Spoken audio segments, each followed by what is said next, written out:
Коллеги, всем привет! В этом видео хочу вам рассказать о том, в какой же руке лучше держать фен в процессе укладки. Большинство парикмахеров, когда работают, не замечают, что они держат фен всегда в одной руке и сушат волосы всегда только в одной руке, держав фен именно в одной руке, либо в правой, либо в левой. На самом деле, коллеги, мой вам совет, учитесь держать фен в двух руках. И когда вы сушите одну сторону, держите фен в одной руке. Когда вы переходите на другую сторону, старайтесь сушить и держать фен в другой руке. Для чего я это рекомендую? Для того, чтобы ваши руки отдыхали в процессе работы. Не секрет, что у нас бывает очень много клиентов, мы зачастую очень сильно устаем, и зачастую наши руки просто вот так отваливаются, когда мы, допустим, высушиваем очень длинные волосы, и мы устаем, наши плечи, руки, у нас все начинает просто гудеть и трещать по швам.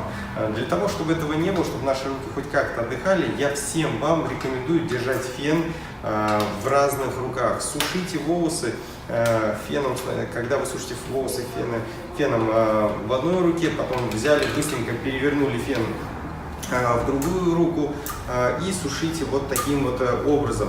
Найдите себе модель, ну, к примеру, вот болванку, там, найдите там подругу. Старайтесь сушить волосы и держав фен в разных руках.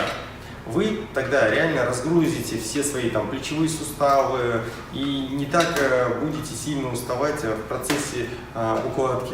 Это действительно очень сильно помогает, когда у вас очень много клиентов.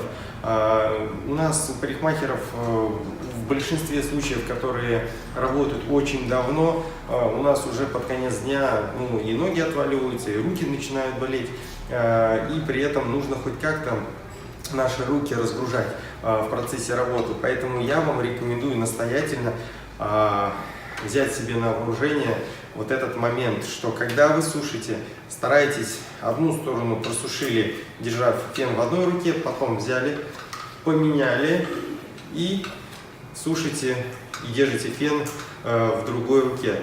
Так у вас хоть одна рука будет отдыхать. У меня у самого, когда бывает очень много клиентов, я сам действительно тоже очень устаю, и вот это реально очень сильно спасает и выручает.